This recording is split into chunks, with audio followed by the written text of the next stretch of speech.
Well, hello, Joel. Hello, Akmal. You look healthy. Yeah, you're looking well. Look free of any viruses. No viruses here. Well, that's good, because I've got it. You have? No, I haven't. That's my joke at the moment. No one ever laughs at it. Everyone just steps back. Yeah, when I shake hands, you forget and you shake hands with someone, and he goes, "Oh, we're not really meant to shake hands," and I go, "That's okay, because I've got the virus," and they give you the weirdest look, and as if to say, "It's not fucking funny, mate. Yeah. Don't mess Mate, around." Hey, I wonder what point it will get to when people will joke about that. well, I'm already there. Because I comedians don't wait for too long. Yeah, because I was joking about it in Adelaide at the Adelaide Festival. If I was on stage and someone coughed, I'd go, "A bit of coronavirus," and people go, "Oh." But that was before the lockdown. That was before the This was when it was spreading. Yeah, Yeah, when we could still do gigs. Probably was coronavirus. That guy's dead now. Would you feel guilty? Well, I wasn't to know. You're not going to buy any more tickets to Joel Osborne's show. No. It's a funny thing, people are scared, but they shouldn't be, because, it's not even, it's not real. Because it's interesting, and Not real. you're still holding on to that theory? I'm holding on to that. That's my only glimmer of hope. That it's not just real. a government conspiracy. Mm-hmm. Scott Morrison's in on it. Yeah. And Jesus is in on it, because Scott Morrison's friends with Jesus. He can, Right. Hillsong. Hillsong. Have you ever been out there? No. No. I would never go there. No. Wouldn't be allowed. But your wife, Kate, is Christian. Well, she's not. Yeah, but remember... Yeah, she's Christian, but the people at Hillsong are not Christians. Do you remember that night that we were at Barry McLeod's? Oh, yeah. A friend of ours, Barry McLeod. Scottish. Barry McLeod. McLeod, he's a crazy guy, a comedian from Scotland, Yeah. And he's always putting his foot in it. And we were having dinner. He invited us over for dinner for your favourite dish, borscht. Borscht. Yeah, he made this strange thing that, you had to, because Scottish people, once you anger them, there's no going back. The grudge is hell. War could begin. So we went over there. The Scottish Civil War was over borscht. Yes, it was over apparently. borscht. Right. Yeah, I know. Did David Icke tell you that? Yes, he did. Yes. And we're sitting down having dinner, and Barry goes, someone mentioned Christians. Yeah, Christian. And then he went off. And he goes, those Hillsong people, the happy clappers. I can't stand all that. Sunday clappers. Ugh. And then Kate goes, oh, really? I've been along to that without missing a beat. He goes, hats off to you. Hats off to you. Great people. They're so full of joy and, so passionate. No. That was the fastest turnaround I've ever seen. With Kate going, oh, really? I've been to the Hillsong. Hats off to them. Oh, yeah, no. Yeah. And then she said, I hate them. They Sunday clappers. Clappers. Sunday clappers. And then I'd say, but I'm a Christian. Hats off to them. No, look, it's no, I don't believe in any of that stuff. But what were we talking about? We're saying about we were talking about you're talking ADHD. about Christianity, and I said how your wife. You're talking about Scott Morrison, yes, and he goes along to Hillsong. Yes. He still believes in God, despite what he did to Scott. If he looked in the mirror, he'd say there is no God. Do you think that Scott's done an okay job, considering compared to the rest of the world, as politicians go, with handling this situation in Australia? Well, he certainly handled it better than the bushfires. Yeah. He goes, there's a bush, the country's on fire. Yeah. I'm going on holidays. It's like it's like remember when we've been robbed backstage, and you went on the hunt for the perpetrator, and I said, really, I'm going to go to bed. Yeah. That's the kind of thing I would do. Call me, wake me if you find the wallets. Yeah, but not to just wait till the morning if you can. Yeah.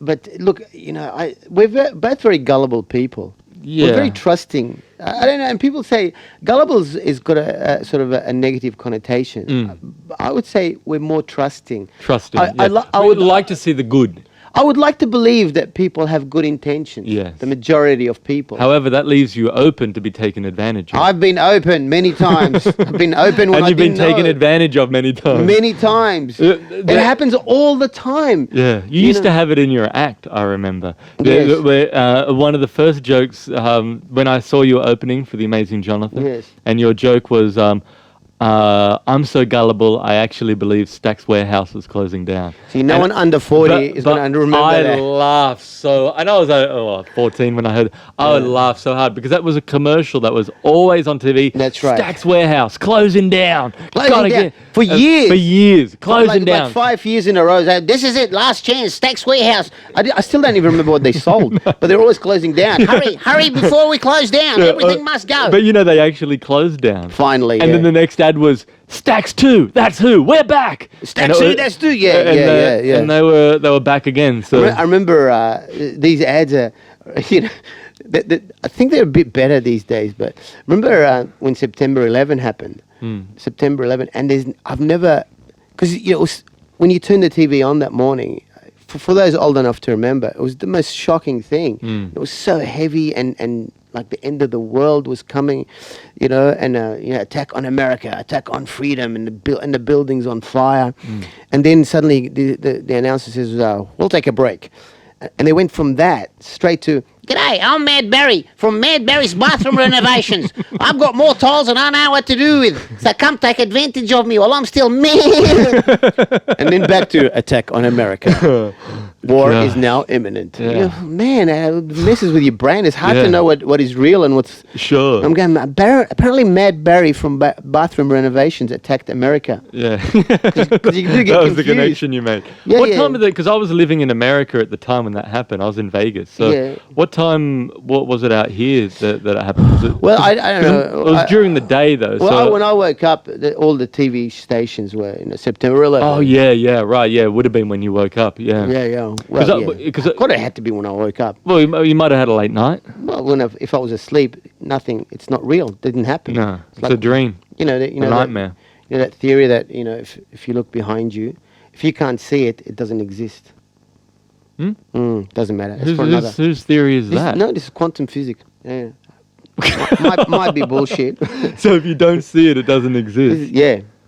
Are you talking about the quantum mechanic experiments that they did, where they get the certain results, but then when they look at it, they get different results? Yeah. When they're being observed, they behave differently. Yeah. Which means that suggests that maybe reality is not what we think it is. Well, yeah, I'll go with you on that. I'm surprised. But you were saying I don't. If you don't see it, it's not real. Is that what you were saying? It doesn't exist. If you don't see it, it doesn't exist. Well, that's you as an individual or everyone in general? No. So nothing. I'm watching you now. Yes. You exist because I'm looking at you. But if you look away now? If I look away and I can't see you, then you may not exist. I mean, look, I don't know a lot about quantum physics. Yeah, not as much as I claim to. I don't know a lot about it, but I think I know enough to know that I don't think that I don't think that example you just gave is part of the. Well, let me just get the bullshit detector out. Oh yes. No, look. Well, you're a lot more astute than I am. I'm very gullible, I believe, and I've been ripped off as a result. Yeah. Man, I tell you, I just remembered recently.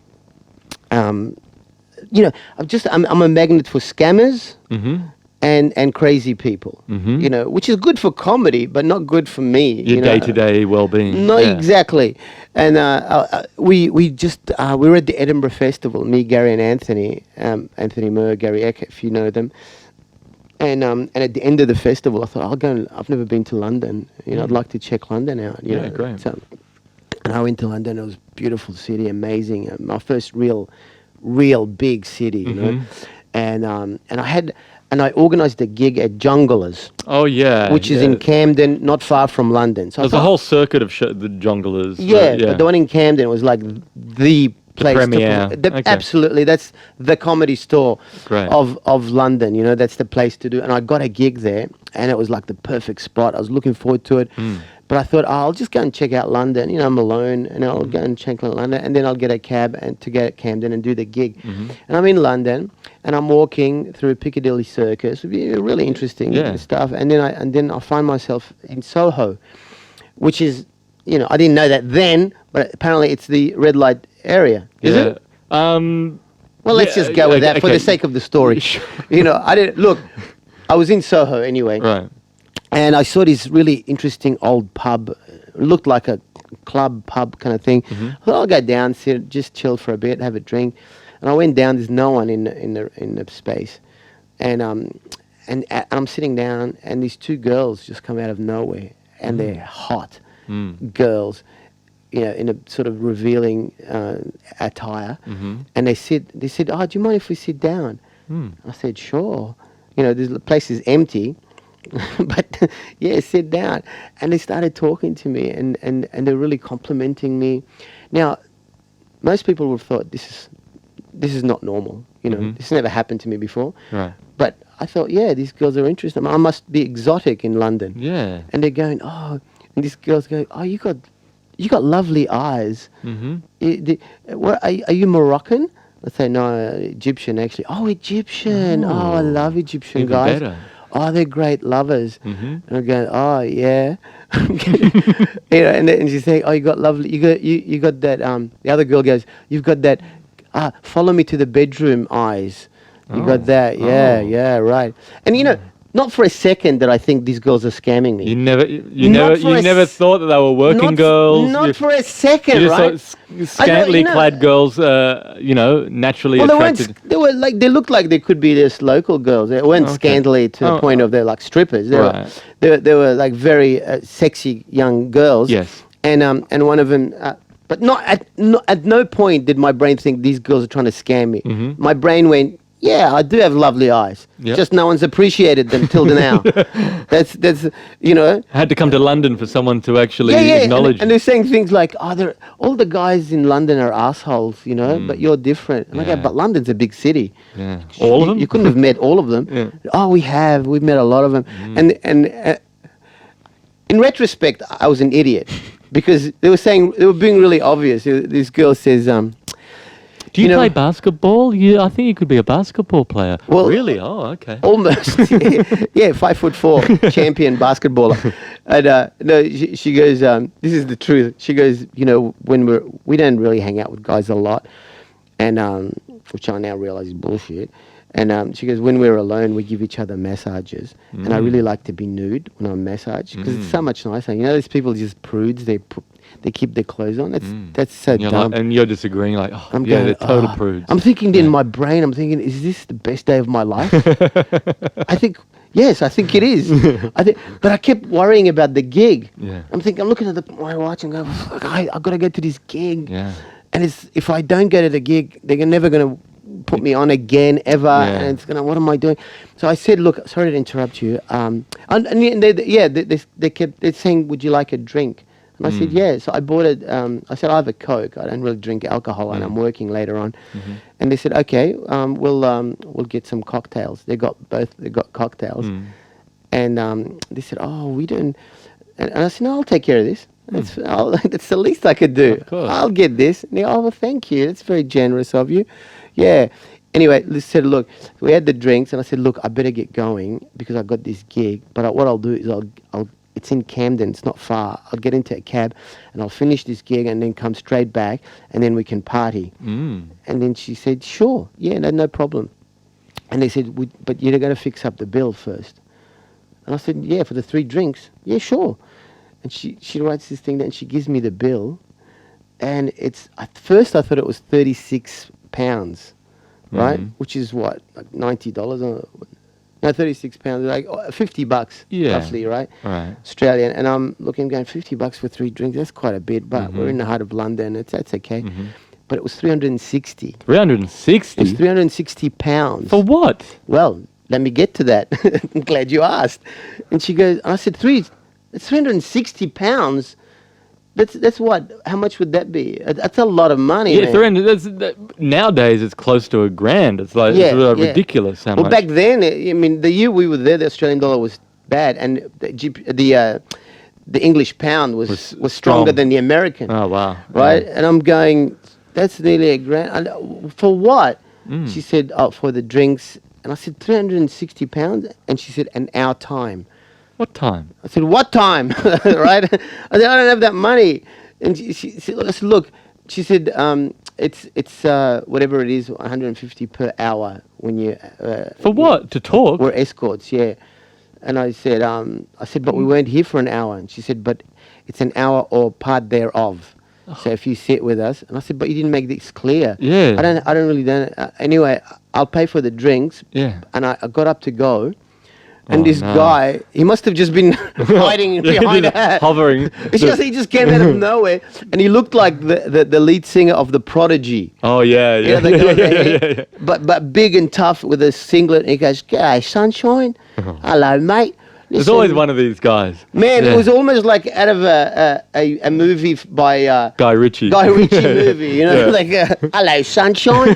Now, you know, I said, look, I only had these 3 drinks. I wasn't clear on the fact that it was going to cost that much. I thought we were having a conversation. He goes, "Listen, let me put." He was really calm but menacing. You're an intelligent person, you know that you wouldn't be able to leave here without, with your face intact. You'd have a hard time walking out here with 2 no broken legs. With no legs. He said something along those lines. I hear the River Thames is a nice swim this time of evening. Yeah, it's a bit cold, but I'm sure you get used to it.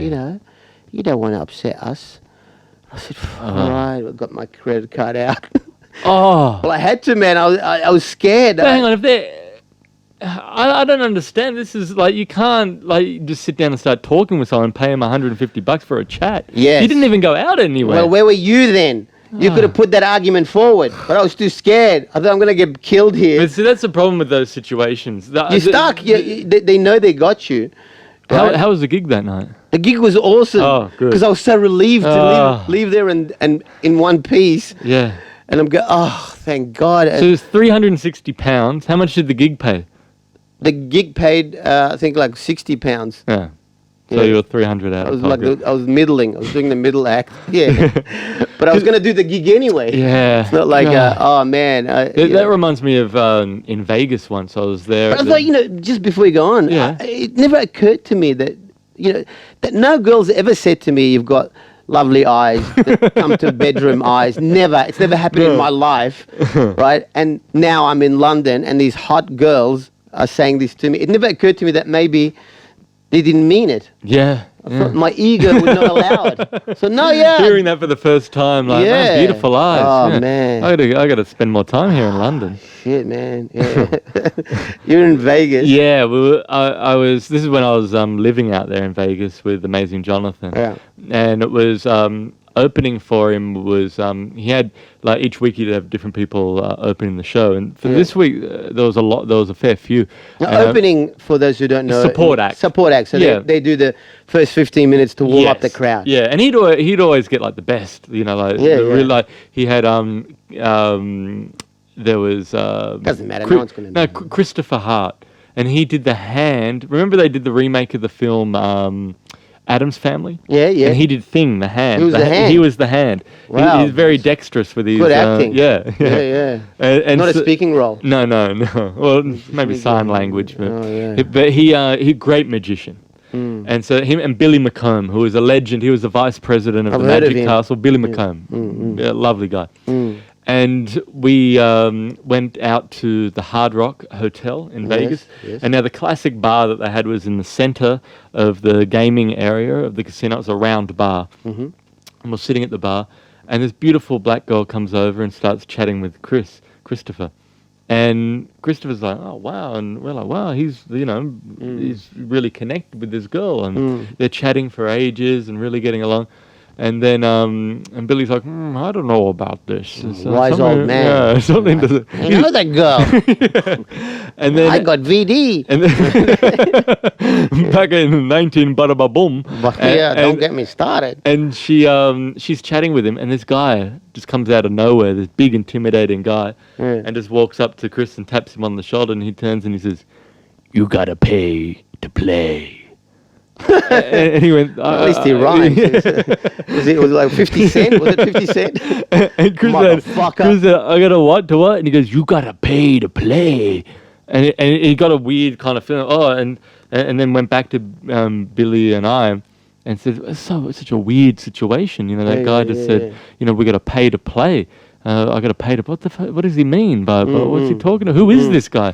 And Billy's like, "Let me tell you something, son," and filled him in on the situation. So, but he at least that guy had the courtesy to step in and tell him in advance. Oh, Unlike yeah, your yeah. guy who No, just no. waited in the shadows and then... We talked for ages. Yeah, but it was a trap for fuckwits. Yeah. You know, Yeah. they're like the Venus flytrap, just But waiting. what would your response? That guy go, "Oi, you got to pay to play." What would you have said to him then? As you know, Joel, I'm a coward, right? I hate being punched in the head, and I Yes. have been punched in the head a few times. Yes. It's not a good feeling. No.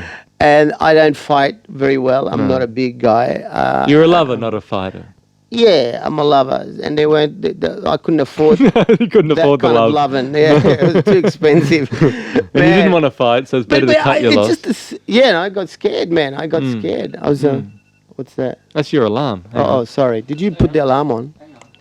Right. Let me turn that off. Sorry. Yeah. Oh, there you go.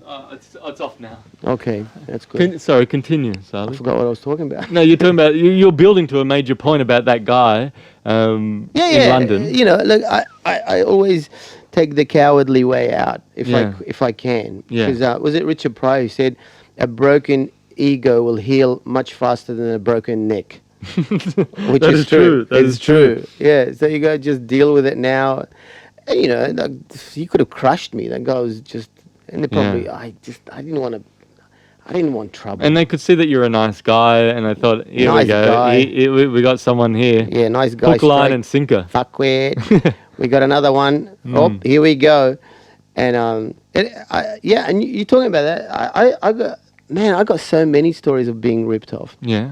What else? I was once a few years ago when Seinfeld was in town. I remember it because it was the night that Seinfeld was on, Right. and my friend Michael Wilson. Was this back in the late 90s when he Yeah, was the first time he came. And the tickets sold out like that. You couldn't Yeah, get yeah. tickets. But my friend, who's very connected, got house seats. Basically, he was in the computer business or whatever, and his girlfriend is a fashion designer.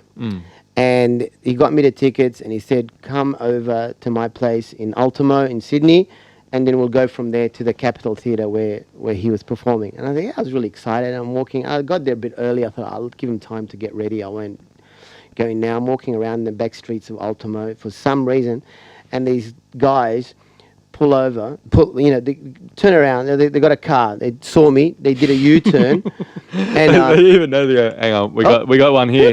Fuckwit alert! Fuckwit alert! We got one, and these guys. They were pretending to be Italian. I should have sort of guessed. Even the accent wasn't that convincing. But they said, "Excuse me, do you like clothes like like a Versace?" And I said, "Oh yeah, I know. I don't." They're just driving up in a car asking you this question. Yeah, well, they saw me and they did a U-turn. Anyone driving up in a car and not asking for directions, anything other than that, Yes. it's questionable. What about Versace jackets? Continue. Questionable. Continue. He goes, and the guy was, they get out, right? And he said, we just come back from, from a fashion show, and We've just been in Mulan. Mulan, yeah, where we have to go to the airport now. Yeah. And we got these 3 jackets, and the other guy's looking for police. He's just looking, oh, it's a police car. No. Okay, yeah, no, go talk. And I'm an idiot, right? I thought, fuck, this is stolen goods, Versace. And I thought, yeah, I'd like to be a part of this adventure, and it serves me right. Look, before you even tell the story, I love the fact that you're even contemplating buying a Versace. I never see you in jackets. Well, I that's never the see you irony. in suits. That is the stupid thing. Like- When I tell people this story, they go, "But you don't even dress well." Sorry, continue. That just came to mind. Then, like, why you would even get into a conversation? But they in were the so first. good. They were such You good. couldn't pass up this opportunity. Well, they go, this is the truth. They go, this jacket cost $10,000 each. $10,000 each. I'm going to give you the 3 of them for $600. Oh. And I thought, wow, that's incredible. I can even sell the 2 and make even a profit. Yeah. I said, yeah. And they got the jacket and they lit it with a lighter to show that it was like genuine leather. You know that all authentic, garment salesmen And Versace. always use the lighter test. I've never seen the lighter test. You go to any Versace store, Yeah, they're going to pull out the lighter and they're going to. That's So right. you knew that they were use it. legit after that. They also I'm use sure. it when if you're buying a Stradivarius violin. Let me just burn look at that. Oh, Oh, see, it doesn't Yeah. burn. But they were swindlers, and they were so good, man. And as I said, well, I don't have the money, but I can go to an ATM oh, okay. Okay, you know, we were in a hurry, but okay. And I'm walking to the ATM, and the other guy's going, oh, where is the opera house? Which way? And I said, oh, it's that way. And he goes, oh, we don't have time, you know, we have to go back. And he showed me the passport. He said, we have to go back to Italy tonight, and we're running very, but you have done a very good deal, you know. Why is he asking about the opera house? Because he said, I don't know, he just, you know, wants to give the impression he's a tourist. Like, you know, we didn't see it this time, but maybe next time we can see it. Right. And I'm going, okay. Without thinking, I took out $600 out of the ATM, gave it to them, and they did somehow, you know, very quickly they put the jackets in a plastic bag. I mean, yeah, $30,000 jackets in a plastic bag, and they gave it to me, and they got in the car and says, we have to go quickly. They drove off. Now, this is the truth, right? I went back to Michael's house. His girlfriend just happened to be a fashion designer, right? So I said, I'm going to impress her. That's part of the reason I went, you know, she's going to be so jealous. Yeah. This is a $30,000 jacket. And I went in, hi guys, there you go. And guess what I got? I just scored this. I think it's stolen, but they're worth $10,000 each. And it's Versace. And she looked at it, and within 30 seconds, she goes, that's not a Versace. I said, what? She goes, it's not a Versace. I said, how do you know? She goes, well, Versace spelled incorrectly for a start. And she goes, and look, this is not even leather. They must have changed the jackets when I wasn't looking. And she goes, look at the stitching here. It's not very good. And she pulls it right off. She pulls the arm right off the jacket. And man, I looked like a fuckwit. Did you do the lighter test on it? There was no point. No, it would have burnt the house down. It was probably Velcro or some highly shit. Flammable. Not Velcro, like you know, whatever it is. Well, it wasn't Versace. That's the point. It wasn't Versace, and it wasn't. I lost, and I had to throw them in the bin. It was just rubbish, and I smelt. One of them was black, supposed to be leather. Yeah. It smelled like vinyl. It was not even vinyl. It smelled like some bloody tar. Yeah, like tar. It smelled like shit. I've chucked it in the bin. I thought, how was Seinfeld? He was great. Oh, good. Yeah. I'm not a big fan of Seinfeld, but every time I look at Seinfeld, I remember that. Yeah. You know, he was all right. He was good. I think he was funnier back then. But that's beside the point. There was a time, speaking of the ATM, it reminds me when I was in Adelaide, and we were both doing the Adelaide Festival. Yeah, remember that? Remember when we used to work? It was great. And like, you know, this is years money and stuff. And this is years ago. And I see you at the ATM, and I go, there's Akmal at the ATM. I'm gonna freak him out here. And I came up behind you. Like, I was gonna put my fingers like there and go, come on, give me your money, mate. And I'm walking up towards you and see the cap and all. I get right behind you, and I come around, and I realize it's not you. And I just quickly turned around and took off. And it was so close. And then I had to go back and I took a quick photo. But I thought, fuck, that could have been really bad. Man, you're very astute, you see, because I had a similar experience, but I went all the way. I remember there was a guy called Ravi Damalingam. Ravi Damalingam. It was a guy. He was our school vice captain. Damalingam. Yeah. It's a unique name. Yeah, I think it was that. Anyway, he was a nice guy, and we were friends. Despite the fact that he was academic and I wasn't. And that's good. It's you know. And we used to have Saturday morning sport at school. And so they used to wear these. I went to a private school, and they used to wear these jackets. What school was that? Trinity Grammar. Trinity, yeah. What a waste of money that was for my parents. But I'm sitting on the steps of Sydenham Station, and I see Ravi, who I thought was Ravi, you know, just walking, you know, on the platform, and I thought, I'm going to scare the shit out of him. Right. So I just snuck up behind him, and I jumped on his back, went, and the guy, and it wasn't Ravi, and he turned around and went, I'm sorry, and he crossed, he crossed the tracks. He jumped onto the tracks. He jumped onto the tracks and jumped the fence and ran into the streets. He goes, I'm sorry. Oh no, sorry, mate. I thought you were Ravi. I've done that with you, and I've mistaken people for other people all the time. But yeah, didn't that guy hit you with a newspaper once? You were on the receiving end of that. No, but he didn't say. Oh yeah, that's true. Yeah. Man, you got a good memory. Me. Yeah. What happened there? Great memory. I was walking at St James Station in Sydney, and I'm just daydreaming. It was a hot day, And suddenly this guy comes up with a rolled up newspaper and smacks me in the back of the head really hard. He goes, oh! I went, oh! And I turned around and he goes, oh, sorry, mate, I thought you were someone else. No, he goes, I thought you were a friend of mine. That's what he goes. I thought you were even better. Yeah, that's what I do to be friends. Man, I thought you were a friend of mine. Yeah, and another guy, but this guy was mentally ill, I think. He comes up and he thought, oh, he's recognized me. But this wasn't a train station. No, this was a street. Okay. And you know when you go up, someone's recognized me, they're going to come and have a chat or whatever. Some people are nice, some people are annoying. And this guy looked a bit nutty. And he comes up and close and he's smiling at me as he approaches. And he comes up really close to my face. And he yells at the top of his voice. He goes, knock, knock! I was startled. And he goes, I said, knock, knock! I said, oh, who's there? He goes, you don't know me, mate. Get fucked. And just walks off. And he goes, I'll never forget that. What did that mean? Was there a message there? Or what is that? But you see, I'm a man. It doesn't happen to you, does it? Well, I'm just as you tell me these stories, I'm reminded of other stories that have happened to you. Yeah. And to me. Yeah, I was going to say, I thought you were going to empathise and say, as you're telling the stories, we're all idiots. No, I'm the idiot. Yeah. But you had a friend that you didn't even know who they were. This is when you lived in Byron Bay, right? Yes, my wife can vouch for this. You can actually ring her and ask her. Yeah. Because people don't believe my stories. Because some of them are so, unbelievable. Yeah. You know, but this is the truth. Now, let me set the scene here, right?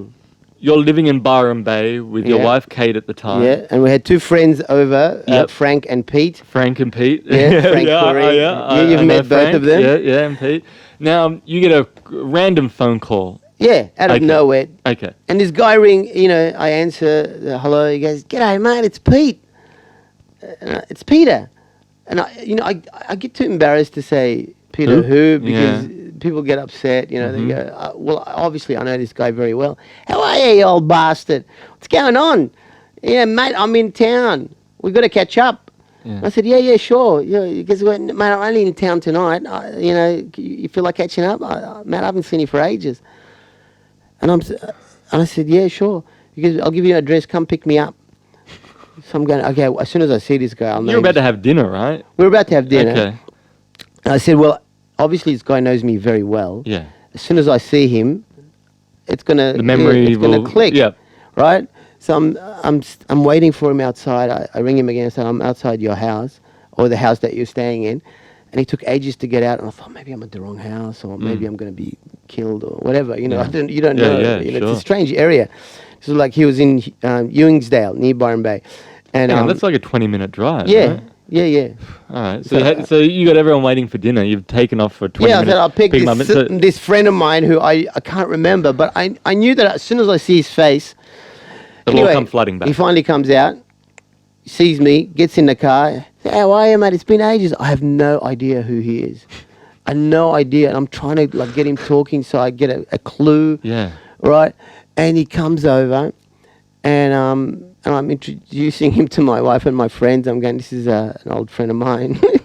and he sat there and he was a nasty person. He just talked about how he hates women. And women have hurt him, and he's getting a divorce. But he goes, women are just such trash. And my wife's there. And goes, well, not all of them, obviously, but a lot of them. And my friends are listening. My friends are very enlightened, intelligent people. Frank. And everyone's just listening to him. This guy's just dominating the conversation. Completely dominating. Which I must say is very, very rare with Frank being at a dinner table. Yeah, if you know my friend Frank, he's the biggest conspiracy theorist, and he's a highly intelligent guy, and he just knows a lot about everything. Yeah. And every time you visit Frank, it's like a lecture. Yes. For a few hours. Interesting. Yeah. But so for this guy to be dominating the conversation, that's... He spoke for 2 hours, ate our food, and I dropped him off home, and to this day, I swear to God, I have no idea who he is. Haven't heard from him since. His name is Peter. I couldn't even remember what he looked like if you asked me to identify him in a lineup. So he could do it again?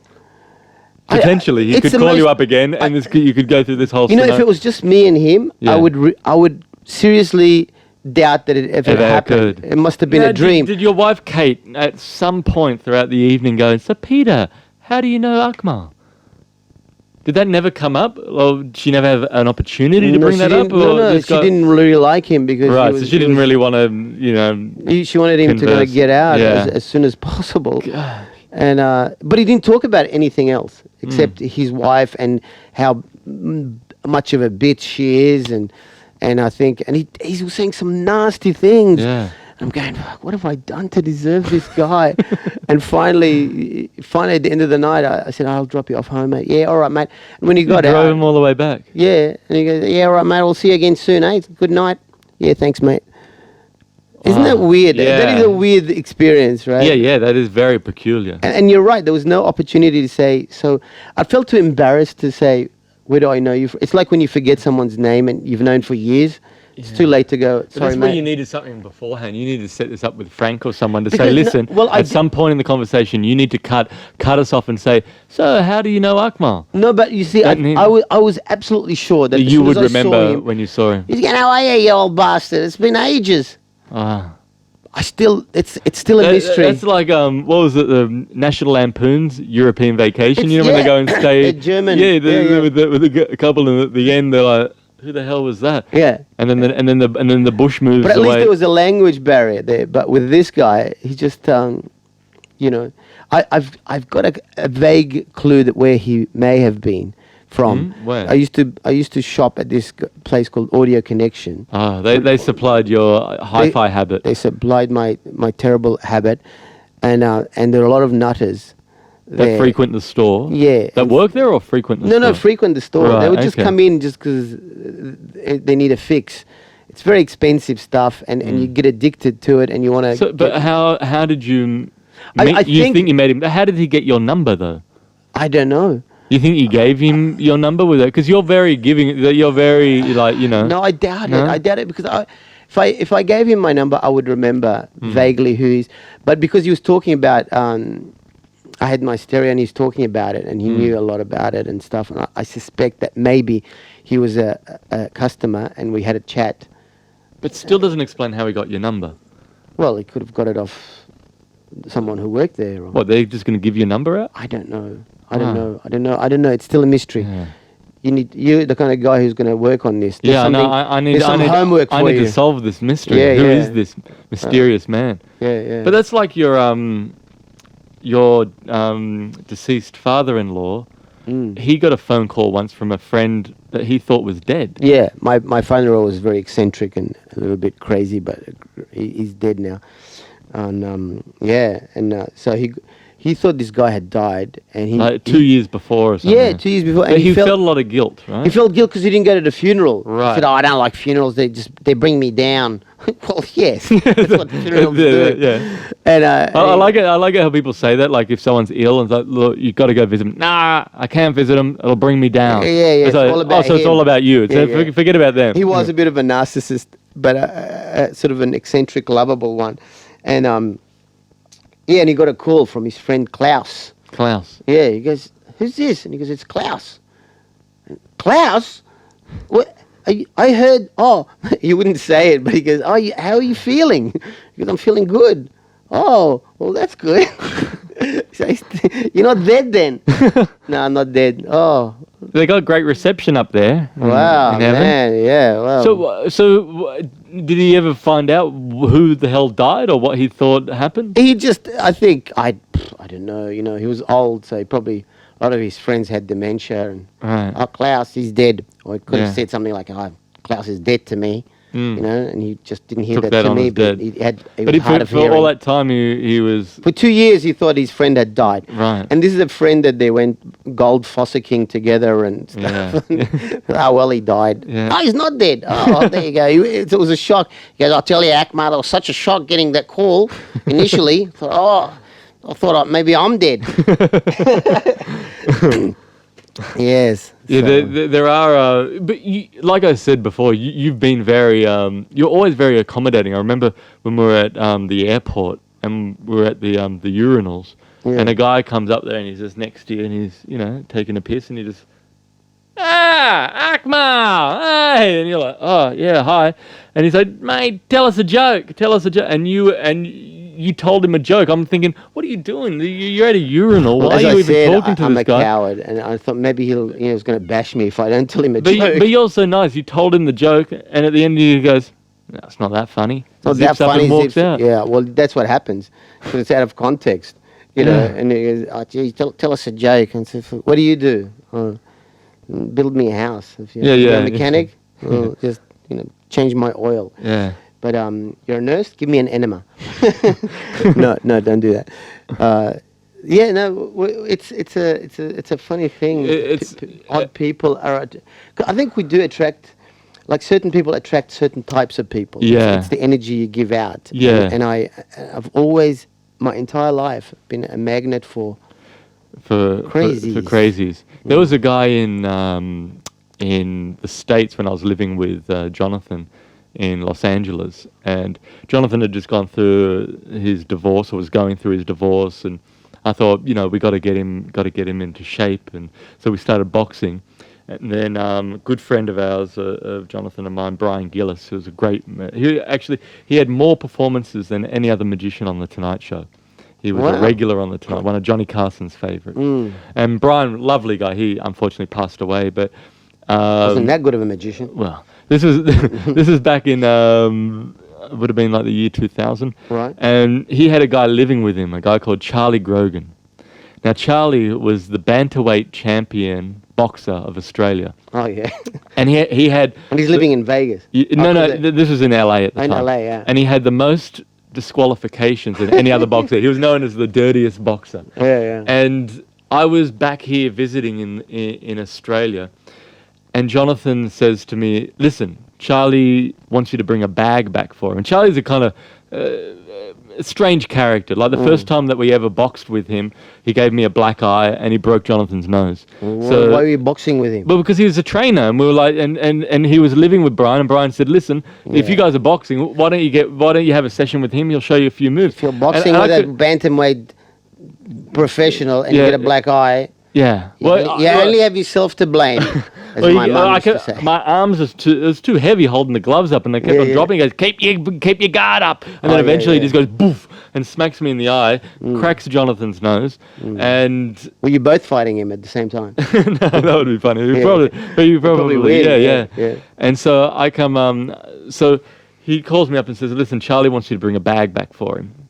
And Charlie, Charlie is a code word for... cocaine. Yeah, well, you know that now. Well, I should have known better, because when Jonathan would come out to Australia... By the year 2000, you would have been what, like 10? No. How old were you? No, I was, like... 18? 18, 19, 20? Yeah, so it's still young, naive. And so, you took advantage. So I went, yeah, okay, no problem. He goes, all right, well, here's his son's number. Call him up, pick up the bag. So I go to Town Hall steps and meet Charlie's son. He hands me the bag. And, okay, he goes, yeah, no, really appreciate this, mate. Dad really appreciates you bringing this back for him. I get the bag. I get home. I go, I better look in this bag. It's got a padlock on it.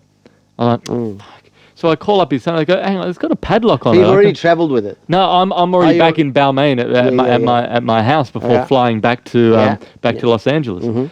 And padlock on it. I'm thinking, oh god! And I figure, look, I'll look it up. I'll somehow get the key. And he says, oh yeah, no, I'll drop the key. He never dropped the key off. I was flying back the next morning. I check it on the baggage. I'm on the flight, and I think, I never looked inside that bag. Right? I'm arriving in and LA. You know the old, it's not my bag. Yeah. Really? We'll let you off then. Yeah. That excuse doesn't work too well. Hey, forgive us. Our bad. Sorry, on your way. And then I start thinking, what the hell could be in this bag? Now, when Jonathan used to come out to Australia when I was a teenager, I'd come and pick him up. I'd borrow Mum's car, pick him up from the airport, and load all the equipment into the bags into the car, and we'd drive back to his wife's place, and then his wife would travel with her parents, so be a couple of cars worth of... An operation. Yeah, it was an operation. And Jonathan would always ride with me. And I remember once I was putting the duffel bag, and he goes, put that duffel on the back seat. So I put it onto the back seat. We're driving along. And he just undoes the belt, and I'm driving, driving along bloody Canterbury Road. He's leaning over, rummaging through the bag, and he pulls out this rock, and it's like this big rock, and he goes, "Check this out." Yeah. No, but it's like a big like granite rock. It's like pure coke. No, it's an actual rock, a granite rock. I want it to be cocaine. No. Can you change the story? The plot thickens, Saleh. Yeah, go on. He gets the rock and he goes, "Check this out." And I go, "Oh yeah." But it's made out of foam, but it looks like a real rock. But I'm thinking, it's a new prop in the show. Like, I wonder what routine. He starts pulling this thing apart, tearing it apart, and inside is the massive wad of drugs. Inside of this. Finally got there. And then he winds down the window and throws the fake rock out the window. Well, a real drug addict would have thrown the drugs out and kept the sponge by mistake. So, and then another time we were in the garage. And what was it, cocaine? No, speed. It was speed. Methamphetamines, traveling it. I mean, he'd be like, now they'd catch. Well, this was years ago before they're scanning all the bag, and it's in a prop thing. Like, if you have like a drop, the size of a sand grain, they can pick it up. Of meth or cocaine or really? Any drug, yeah. How do they pick that up? It's infrared or I didn't look. I'm just making that up. I don't know, but I've seen. I love it how you're so forthright with your theories. I ask one question, then I'm bailing. I fold really quickly. I have a friend who you met who got busted importing. Or taking in cocaine from Argentina, and it was only a tiny little drop that fell out of the bag, like a tiny, and they put it and it showed up in the. That was only 10 years ago. Yeah, I mean it's not. Well, Jonathan he was always very creative with the way that he would bring his drugs into the country. I don't know if he wants me to. He probably doesn't want me talking about this. Oh, no, he does. He loves you exposing him as he told me, he said, "I wish Joel would tell people about my addiction and how I smuggled drugs into Australia." But this is a long time ago. It's all in the past now. It's in the past. Over 20 years ago. Yes. And so... What's his real name and address?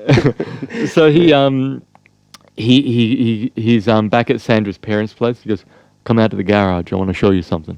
So we go out there, and he pulls out this like fist. It's like an arm with a fist. Oh no! What happened? Well, not that, Saleh. And I'm thinking, wow, is this like a new prop in the show? Like an arm, like a fake limb. Yes. And it's made out of plaster, but it's it looks like a real arm, a real fist. Yeah. And he's like, pass me the hammer. So I get the hammer, he puts it out onto the bench and just smashes it. It all opens. What are drugs inside the fist? So very creative. That's a different sort of spin on fisting. Yeah. I can tell. Of course, Saleh. I know where you're going. I know where your mind's at. I'm that predictable. So I'm on the flight back to LA with this bag in the flight. I have not looked inside the bag. I don't know what... You must have suspected because of the previous experiences. Well, that's what starts going through my mind. Like, I was so rushed that next morning having to get to the airport to fly back to LA. And you're trusting. Yeah, but then suddenly it starts going through my mind. And when you're a long flight, you haven't slept, you're jet lagged, your mind starts playing tricks on you. You get scared. And I'm on this flight thinking, oh my God, I couldn't sleep thinking, what the hell am I going to do? You know what would be worse? Say, because of travel, because of the weather condition, we're going to have to divert to Pakistan. And he was never seen again. Gosh. Yeah. Well, we arrive in LA. I arrived there. Yeah. I'm at the baggage carousel. I remember this. It was a green and gold bag, the Australian colours. Yeah. And I remember seeing it come around. Patriotic drug smuggler. I see it come out around the carousel. Yeah. And I just watch it go by, and I think, I can just leave the fucking bag here and tell him, listen, your bag's at LAX, pick it up yourself. But I'm thinking, hang on. That doesn't work because you've registered with it. I know, my label's around the bag. I've seen Banged Up Abroad. You seen that show? Yeah. I've learned a lot from that. So I can teach you a few things. So I go, I'm screwed. I'm damned if I do, I'm damned if I don't. Yes. So I go, bugger, I'll get the bag. I pick the bag up. I go through, I'm walking through customs, and my heart starts racing. I'm like Midnight Express, right? A big giveaway, sweat. Oh, yeah, I'm sweating, my heart's racing. I got this freaking bag that I don't even know what's in it. Yeah. The guy said, anything to declare? No, nothing to declare. You pack it, all that. All right, I go through. I make it. I get through. Yes. I get in the cab. I go back to the house in Marina Del Rey. I get in there. Jonathan's up already because it's an early flight in. Jonathan hasn't gone to bed yet. He's still in the garage working away. The gate opens. I go in. Jonathan's like, "You're back, hey!" And I said, "Yeah, I brought the bloody bag too." He goes, "Oh, good. You got the bag, good." And I'm like, I couldn't sleep on this flight. You gotta have me bring this bag back to the guy. I don't even know what's in it. He goes, "What are you talking about? You didn't look inside the bag?" I'm like, "No, it's got a padlock." He goes, "Who would travel not knowing what the hell's in a bag?" I'm like, "You're the one who asked me to travel with this bloody bag." Oh, yeah. That was me, wasn't it? and he goes, and I go, "I couldn't get the lock off. I don't have the key. He never gave me the key." And he goes, give it here. And so I give it to him. He pulls out like a chisel and a hammer and smashes the lock off. Oh, yeah. Unzips the bag, looks in, and he just starts laughing and walks away from the bag. I look in the bag. It's full of dildos. Dildos. And why did he want... That is a good question. Maybe did you look inside the dildos? Many years later. Past the dildos. So it's this bag full of fucking dildos. But were they dildos? Or were they the drug? Well, I didn't know if they were used. I didn't know what. I didn't want to. They were this bag full of all these dildos and sex toys. I thought I'd prefer the drugs. Yeah. So I just zipped the bag up. Like if you were caught with that, it'd be more embarrassing than having cocaine. How do you live that down? I'm a dildo smuggler. I'm a dildo. At least he didn't ask you to stick them up your ass. Yeah, smuggle them up my ass. Put them in condoms. Swallow them. That's true. Yeah. So that was my very nerve-wracking time. But why didn't he just say to you that they're dildos? I got a bag of dildos I want you to bring back for me. Yeah, and I didn't even bring it up. I was, I don't want to talk about his bag of dildos. Don't bring up the dildos. Yeah. Enough said about the dildos. Yeah. So weird characters like that would... we're very trusting. Too trusting. Yes. But we're wise now. Wise. Yeah. Yes. So I'm going to Singapore. Would you... I remember I was on a flight with you once. I'm like... I said, have you got anything on you? I could smell something. It was a very potent, pungent smell. That's my manhood. Yeah, and you went, and you checked your pocket. And, oh fuck, I forgot. And you had weed on you. No, I've carried weed on the flight. I remember it was very like pungent, but you just carried it in your pocket. Fuck. Yeah. No, pocket. Look, we shouldn't be saying this really, but I take it because just for medicinal. What, weed? Yeah. Just for medicinal. I got no problem with someone. I don't smoke weed, but I got no problem with someone smoking weed. I have taken it interstate quite easily. Well, on a plane? Yeah. And I've had dogs walk right by me. They didn't sniff it? And I thought, I'm done here for sure. And they didn't. Why? Because they're looking for fruit. Stupid dogs. Really? Looking for fruit. Huh. That's interesting. So they don't have sniffer dogs for any drugs or any... Well, not that either that or they just let me off because they know me. Yeah. Maybe Remember that time when you had a joint in Byron the night before? I know we had a few. And it stays in your system for 24 hours, right? No. It was Blues Fest. You're at my place in Blues Fest. Yeah. And we were smoking. Well, I was. Yeah. No, you're not. I probably got secondhand smoke. Yeah. But we went for a drive into Byron, and then as we're driving back, they had the big drug bust van there. Yeah. And how easy is it in Byron? It's like, just pick anyone at random. He'll do. Yeah. You know.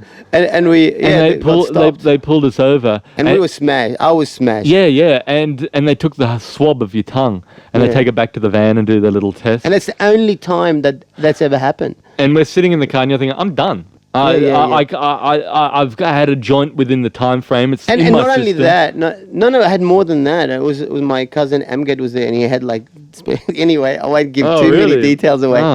So there's more. And it was like the car was filled with smoke. They can smell it.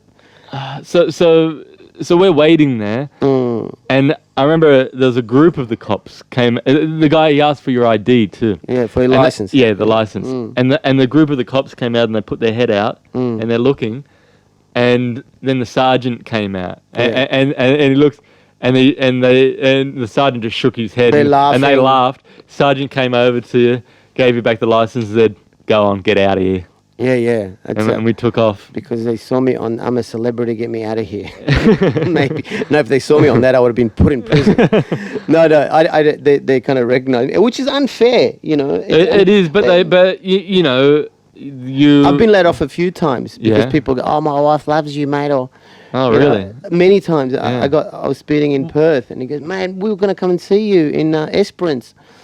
And he goes, "Off you go, mate," and which I mean, it's nice when that advantage falls in your favor. Yeah. But you think like, you know, imagine like someone like Chris Hemsworth or Nicole Kidman. They could be caught with a body. They've just murdered someone. Like, go on, get out of here. Yeah. Is that fresh blood? Yeah. Off you go, Nicole. Off you go. Come on. Jeez, here's some sard. Yeah.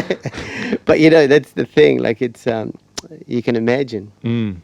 But these celebrities, some big celebrities do get done. So someone, they do.